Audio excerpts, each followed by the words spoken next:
గోంగూర రొయ్యలుగా అవునరా గోంగూర రొయ్యల కాంబినేషన్ చాలా బాగుంటుందమ్మా. బాగుంటుందమ్మా. ఎందుకు బాగోదమ్మా? చికెన్ లేదని ఫ్రస్ట్రేట్ అయిపోతున్నాడమ్మా.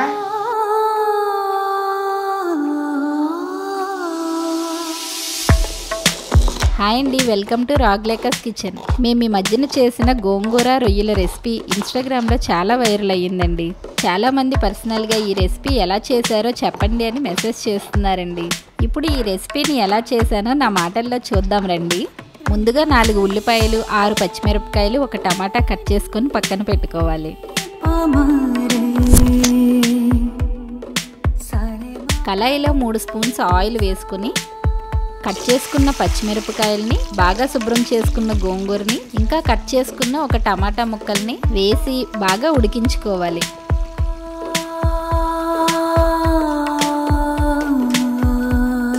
ఇప్పుడు బాగా మెత్తగా ఉడికిన గోంగూర పేస్ట్ని పక్కన పెట్టుకొని వేరొక కళాయి పెట్టుకొని అందులో మరికొంచెం ఆయిల్ యాడ్ చేసుకోవాలి.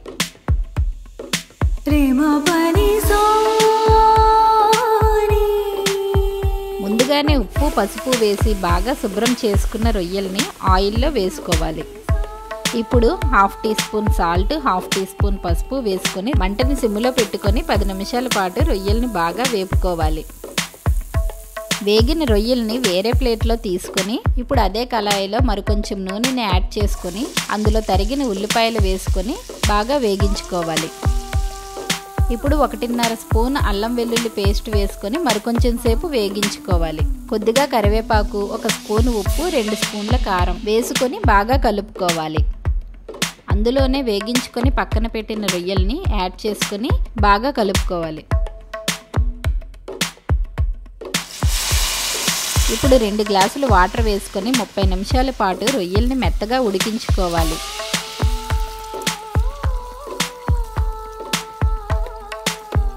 ఇప్పుడు మెత్తగా ఉడికిన రొయ్యల్లో గోంగూర పేస్ట్ని వేసుకొని బాగా కలుపుకోవాలి.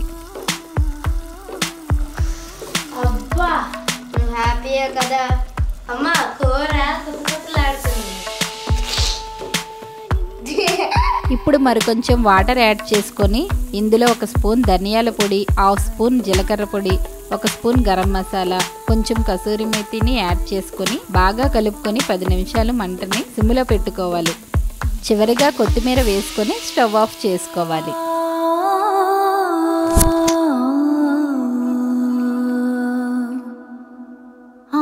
ఈ వీడియో కనుక మీకు నచ్చితే తప్పకుండా మా ఛానల్ని సబ్స్క్రైబ్ చేసుకోండి.